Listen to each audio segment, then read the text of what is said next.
LibreOffice বেসের এই কথ্য টিউটোরিয়ালে আপনাদের স্বাগত।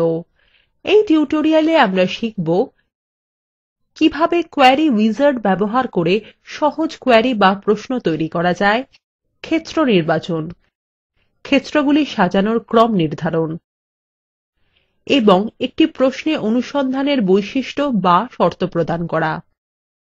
প্রথমে জানা যাক কোয়েরি বা প্রশ্ন আসলে কি। একটি ডেটাবেস থেকে সুনির্দিষ্ট তথ্য পেতে কোয়েরি ব্যবহার করা হয়। অন্যভাবে বললে আমরা ডেটাবেসকে এমন কোনো তথ্যের জন্য কোয়েরি বা প্রশ্ন করতে পারি যেটি কোনো নির্দিষ্ট শর্ত মানছে। উদাহরণস্বরূপ আমাদের পরিচিত লাইব্রেরী ডেটাবেস নিয়ে কাজ শুরু করা যাক। আমরা লাইব্রেরী ডেটাবেসের মধ্যে বই এবং সদস্যদের সম্পর্কে তথ্য সংরক্ষণ করেছি।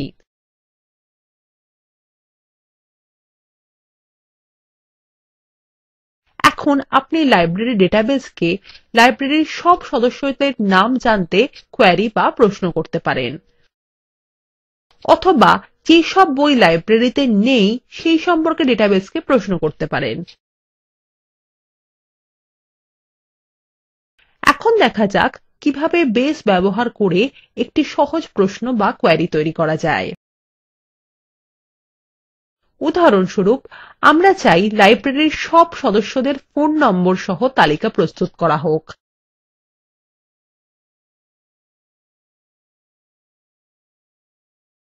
আমরা লাইব্রেরী ডেটাবেসে আছি। আপনি এখন সম্ভবত জানেন কিভাবে এটি খুলতে হয়। বাম প্যানেলের কোয়েরিজ আইকনের উপর ক্লিক করুন। ডান পাশের প্যানেলে তিনটি বিকল্প দেখা যাচ্ছে। যেহেতু আমরা প্রথমে একটি সহজ প্রশ্ন তৈরি করছি, তাই আমরা এখন একটি সহজ এবং দ্রুত পদ্ধতি বেছে নেব, আর সেটি হল কোয়েরি উইজার্ড ব্যবহার করা। কোনো জটিল প্রশ্ন নির্মাণের জন্য বেসে কিছু সহজ পদ্ধতি উপলব্ধ আছে। Create query in design view এবং create query in SQL view. এগুলি নিয়ে আমরা পরবর্তী টিউটোরিয়ালে আলোচনা করব। এখনকার মতো use wizard to create query click করুন। এবার একটি পপ আপ উইন্ডো দেখা যাচ্ছে যার উপরে লেখা কোয়েরি উইজার্ড। বাম দিকে ৮টি ধাপ আছে যেগুলি আমরা পরপর করব। এখন আমরা প্রথম ধাপে আছি, ক্ষেত্র নির্বাচন। ডান দিকে টেবলস লেবেলের নিচে একটি ড্রপ ডাউন বাক্স দেখা যাচ্ছে। প্রশ্ন থেকে যে তথ্য আমরা চাইছি সেটির উৎস এখানে নির্বাচিত করতে হবে। যেহেতু আমাদের আলোচ্য প্রশ্নটি লাইব্রেরীর সব সদস্যদের একটি তালিকা তৈরি করবে, তাই ড্রপ ডাউন বাক্স থেকে টেবলস মেম্বার্স ক্লিক করুন। এখন বাম দিকে উপলব্ধ ক্ষেত্রগুলির তালিকা থেকে নেম ক্ষেত্রের উপর ডবল ক্লিক করুন এবং সেটিকে ডান দিকের তালিকা বাক্সতে নিয়ে যান। এরপর বাম দিকের ফোন ক্ষেত্রের উপর ক্লিক করুন এবং সেটিকে ডান দিকে সরিয়ে নিয়ে যান। উল্লেখ্য, সব ক্ষেত্রগুলিকে ডান দিকে নিয়ে যেতে আপনি ওই জোড়া তীর বোতামটি ব্যবহার করতে পারেন যেটি ডান দিকে মুখ করে রয়েছে। এখন নিচে উপস্থিত নেক্সট বাটনে ক্লিক করুন। এখন আমরা দ্বিতীয় ধাপে আছি, সাজানোর ক্রম নির্ধারণ। যেহেতু আমাদের প্রশ্নের ফলাফল সদস্য এবং তাদের ফোন নম্বরের তালিকা, তাই এটি যেমন আছে আপনি এটিকে সেরকম রেখে দিতে পারেন, অথবা সদস্যদের নাম অনুযায়ী তালিকাটিকে সাজাতে পারেন। বেস উইজার্ড আমাদের ফলাফলের তালিকাটিকে একসময় ৪টি পর্যন্ত ক্ষেত্র অনুসারে সাজাতে পারে। এখনকার মতো সবথেকে উপরের ড্রপ ডাউন বাক্সে ক্লিক করা যাক। members name ক্লিক করুন। আমরা নামগুলি ঊর্ধ্বক্রমে না অধক্রমে সাজাতে চাই সেটিও আমরা এখানে নির্বাচন করতে পারি। অ্যাসেন্ডিং বা ঊর্ধ্বক্রম বিকল্পের উপর ক্লিক করুন। পরবর্তী ধাপে যাওয়া যাক।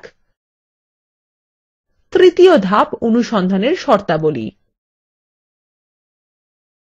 আমরা যদি ফলাফলে শুধুমাত্র কিছু শর্তসাপেক্ষ তথ্য দেখতে চাই তাহলে এই ধাপটি প্রয়োজনীয়।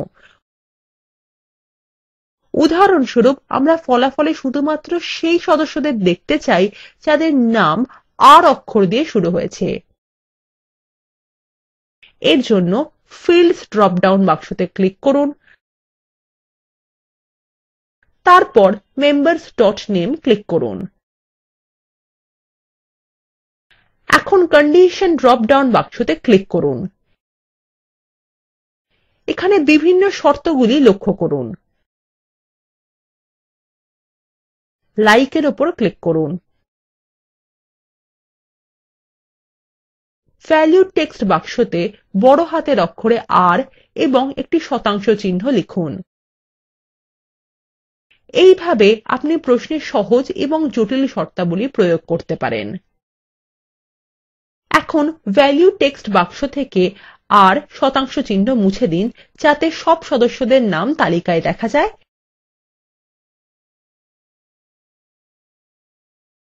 এবার next বাটন ক্লিক করুন। উল্লেখ্য যে আমরা সপ্তম ধাপে চলে গেছি। এর কারণ আমরা একটি মাত্র টেবিল থেকে সহজ প্রশ্ন তৈরি করেছি এবং আমাদের প্রশ্নের ফলাফল বিবরণ দেখাবে, সারসংক্ষেপ দেখাবে না। সংক্ষিপ্তসার প্রশ্ন এগ্রিগেট ফাংশন ব্যবহার করে এবং দলবদ্ধ করে তথ্য প্রদর্শন করে। এর কিছু উদাহরণ হল কতজন সদস্য আছে তা গোনা, অথবা সব বইয়ের মূল্যের যোগফল গণনা করা। আমরা পরে এগুলি নিয়ে আলোচনা করব। ঠিক আছে, এখন এখানে এলিয়াস বা ছদ্মনাম দেওয়া যাক, অর্থাৎ অনুসন্ধানের ফলাফলের তালিকায় সহজ এবং বর্ণনামূলক লেবেল বা শিরোনাম দেওয়া যাক। সুতরাং এখানে name ক্ষেত্রের ছদ্মনাম হিসাবে member name এবং phone ক্ষেত্রের ছদ্মনাম হিসাবে phone number দেওয়া যেতে পারে। তাহলে এই দুটি টেক্সট বাক্সে নতুন দুটি ছদ্মনাম লিখুন এবং next বাটন ক্লিক করুন। এখন আমরা সর্বশেষ ধাপ অর্থাৎ অষ্টম ধাপে আছি। এখানে এই সহজ প্রশ্নটির একটি সুন্দর বর্ণনামূলক নাম দেওয়া যাক।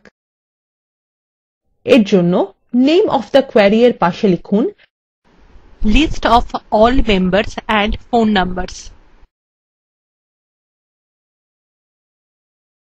এখন আপনি উইজার্ডে আপনার পছন্দগুলির একটি সংক্ষিপ্ত রূপ দেখতে পাচ্ছেন। এরপর আমরা কি করব? উপরের ডান দিকে ডিসপ্লে কোয়েরি বিকল্পের উপর ক্লিক করুন এবং ফিনিশ বোতামে ক্লিক করুন। উইজার্ডটি বন্ধ হয়ে গেছে এবং একটি নতুন উইন্ডো খুলে গেছে যার শিরোনাম list of all members and phone numbers। লক্ষ্য করুন মেম্বার্স টেবিলে যে ৪ জন সদস্যর তথ্য ছিল তাদের সকলের নাম এখানে ফোন নাম্বার সহ দেখা যাচ্ছে। উপরন্তু এই তালিকায় নামগুলি বর্ণমালা অনুসারে ঊর্ধ্বক্রমে সাজানো হয়েছে।